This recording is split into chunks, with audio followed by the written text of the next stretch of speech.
مجھے کوئی کہنے میں شرم نہیں ہے، کوئی جو مجھ پر فتوے لگانا چاہے دل کھول کر لگا سکتا ہے، میں ڈرنے والی نہیں ہوں۔ زندگی موت خدا کے ہاتھ میں ہے، اور فتوے دینے سے مجھے کوئی وہ نہیں پڑتا۔ جتنے بھی شہید کروائے ہیں، جتنے بھی ان باجوہ تاجوہ شاجوہ لوگوں نے اور یہ حرامی کے پلوں نے، وہ سارے پاکستان کے صحابہ ہیں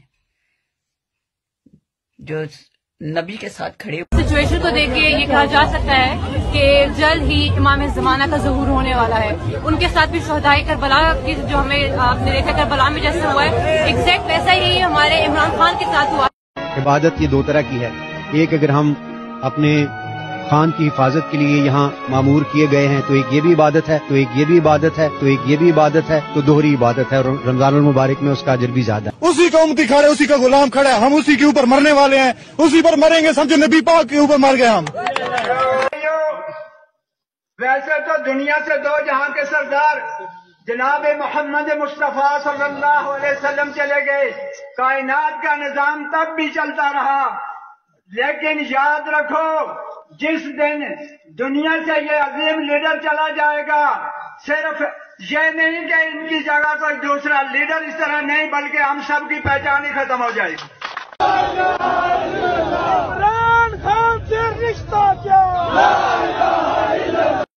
انکار وکړو نو هغه د جهنم لرګي شو. نو زه به تاسو له نور څه نشم ویلی، خو زه به تاسو له د پیغمبر مقابل د صحابي نه ګرځوم، خو زه وایم چې زمونږ د ساولډیر دپاره دا سړی چې راغلی دی نو دا هم د پیغمبرۍ د درجې نه کم نه دی. درجه ورته نه ورکوو، خو بهرحال ستاسو لپاره ډېر محترم سړی دی او زه سره تاسو په یو باندې نه دی کوپریشن وکړئ.